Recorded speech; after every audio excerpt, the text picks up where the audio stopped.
gun ban right now is the same reason we're not registering our guns with Barack Obama's bureaucrats in Washington, and it's because of you. It's because of your determination and your passion for this freedom. Yeah.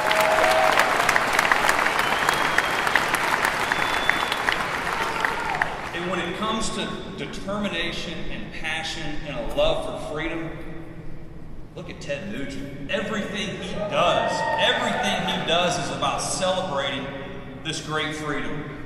If you look at his love for his family, passionate. His love for his country, passionate. His love for our men and women in uniform, passionate.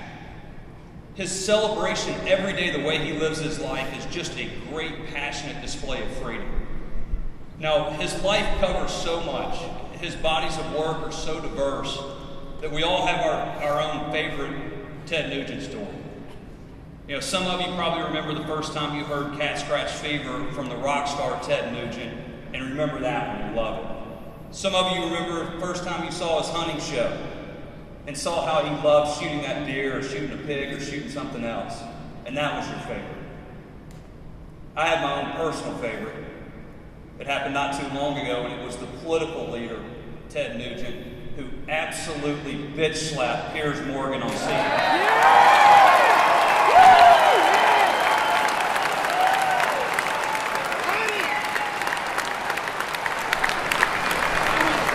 Friends, our theme this weekend is stand and fight.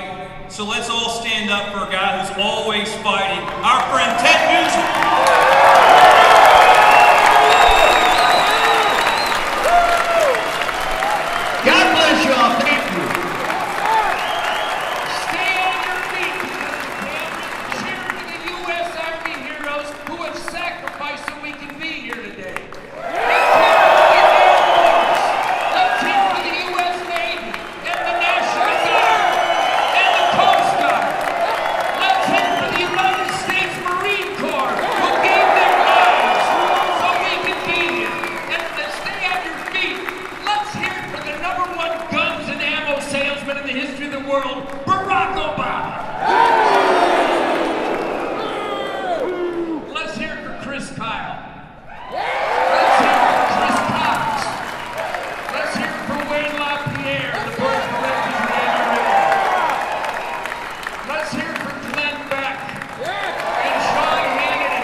Is this my environment or what? I'm feeling mighty good today. I played a rock and roll concert last night, and it was the soundtrack for freedom. And people were on their feet 55 years later. I've been rocking and rolling for 55 years, clean and sober, and I ain't going away. Yeah! And after I leave here, I'm going to Atlanta and teach them a thing or two. Yes, sir! I need to find a hobby. But I need to find something to keep me busy. Well, I gotta tell you, if I felt any better, I'd blow up. I think I'll blow up anyway. It sounds like fun. Thank you. The reason we're crushing the enemy, and we didn't buy their scam. We didn't buy the president's scam.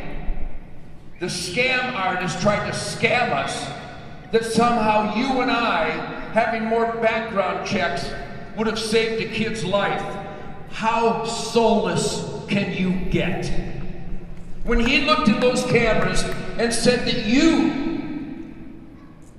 NRA members, that law-abiding gun owner families of this nation, the president said we don't care about children's lives because we didn't buy his scam.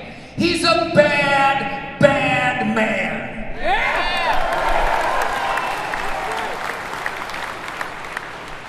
Charlton Heston is still my president. I don't know about you. Yes, sir. So I get up every day and I go to work. And I just piss off idiots. And I don't even really do anything. Except I just celebrate the truth. It's not my truth. It's not your truth. It's the truth. And we need to turn up the heat. Stand and fight. I've been standing and fighting since around 1963, when the hippies tried to make fun of me for carrying a gun and eating venison. Carrying a gun and eating venison is two of the most perfect things you can do in life.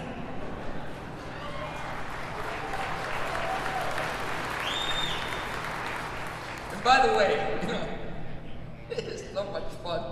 I'm just like drunk on freedom.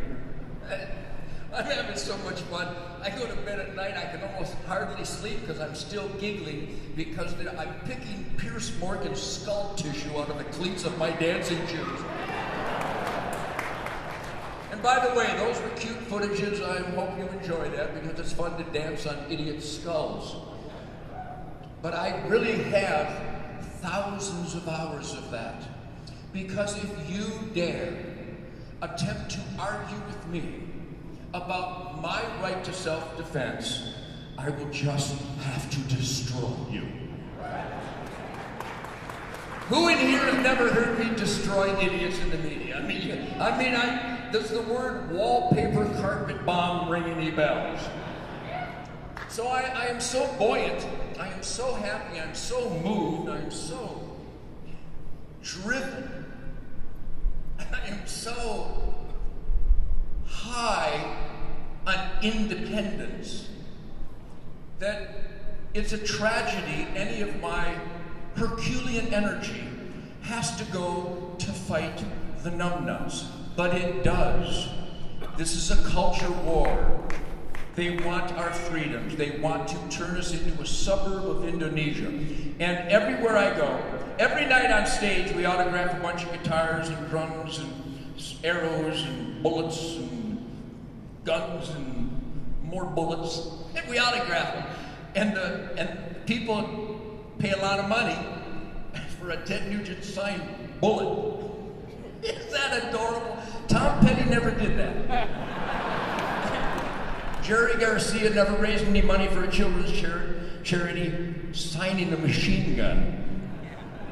But today, and I know all of you, I see my hunt buddies out there, I see my fellow NRA warriors out there, and I know we're going to raise a lot of money. We raised a lot of money over here. Thank you for your patience. If I had some sleep, I'd be downright good looking.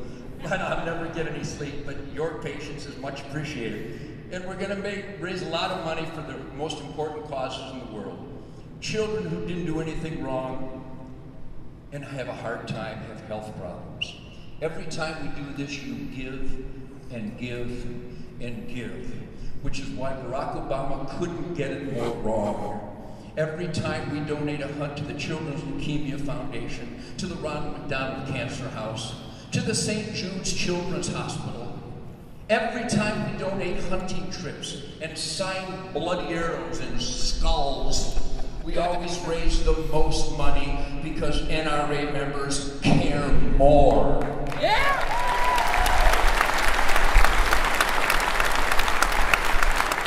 And every time a soldier, a sailor, an airman, or Marine needs help, you give the most. We are blood brothers. I just get up, I go to work, and if somebody shoves something in front of me, I sign it. And then they auction it off, so somebody pays big bucks so a Marine can get a new leg. And I'm not bragging for me, I'm bragging for you, because you give, and you give, and you give. I'll tell you a story, if I can make it through. Because I do this all the time, and there's a sniper. A U.S. Marine sniper, Fallujah. I was there in 04. And I saluted an awful lot of flag draped coffins. That's why I'm like this. Because I know how I got here. I got here swimming the blood and guts of warriors who charged into that inferno and are now gone so I and you can be here. So when Chris talks about passion, it's a firestorm. It's indefatigable, it's unstoppable. I'm unstoppable. My spirit, your spirit must remain unstoppable. Never, ever, ever give up.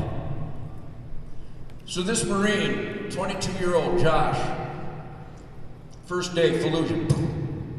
76239 in the spine, paralyzed for life. Damn it. And he volunteered, and he knew it. He'd already saw his buddies come home in boxes. So the family called us and said, hey, Josh would like to come up and meet you. Hey, hello. I want to meet Josh. Stop everything and bring him. So I got a hold of a buddy of mine, and I said, Josh is paralyzed, but he was a sniper. Now we get a custom wheelchair and we go for a ride. We might be able to do a little fishing, a little off-road. Long story short, this is what you do. This is why we are blood brothers. So I just put out a word to a couple friends. I said, we need to build something for Josh. I want Josh to shoot his rifle again. Well, he can't do that. He can't move any arms or nothing. I go, no, don't tell me he can't. I don't want to do this can't crap. I said, you find somebody to build something so Josh can shoot a gun again. And Pete went, I think I can do that. So Pete got down in his engineering department, they put together an apparatus, and Josh came. And as Josh was coming down the driveway, I saw he was in a van, and he's in a wheelchair, he can't do nothing. All he can do is breathe through a tube. Hadn't made a sound or a grimace in 3 years, I believe it was.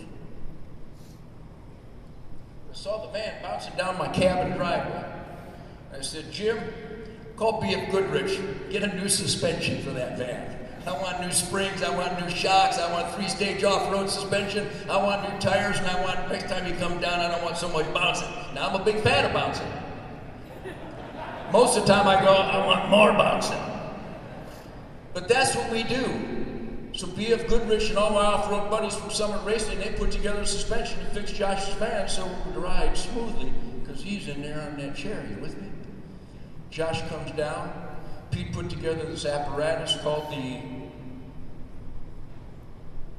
what's it called? The Liberator. And here comes Josh. All he can do is sip and puff on it too.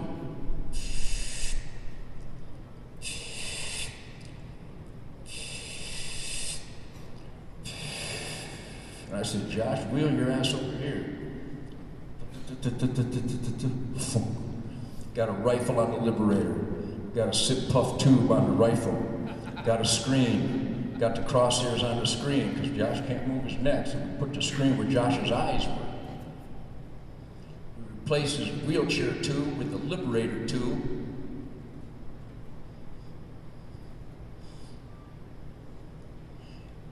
And he sipped on that sucker, and crosshairs moved. He blew a little bit, those crosshairs moved. He sipped again, his crosshairs moved, and Josh was gone, man. He's back at the range. There's no wheelchair, there's no pain. And it took a long time, and we all stood back, and we went, let him go. Just let him sip and puff. Let him figure it out. He's a Marine. He's going to improvise, adapt, and overcome. And some of us want to go, Josh, sip a little less. Shut up. Josh has got it under control. He's a damn Marine. 12 minutes later, Josh took a deep breath and we had some milk jugs full of water, 80 yards up the hill. Dead center. Josh laughed for the first time in 3 years. That's what we do.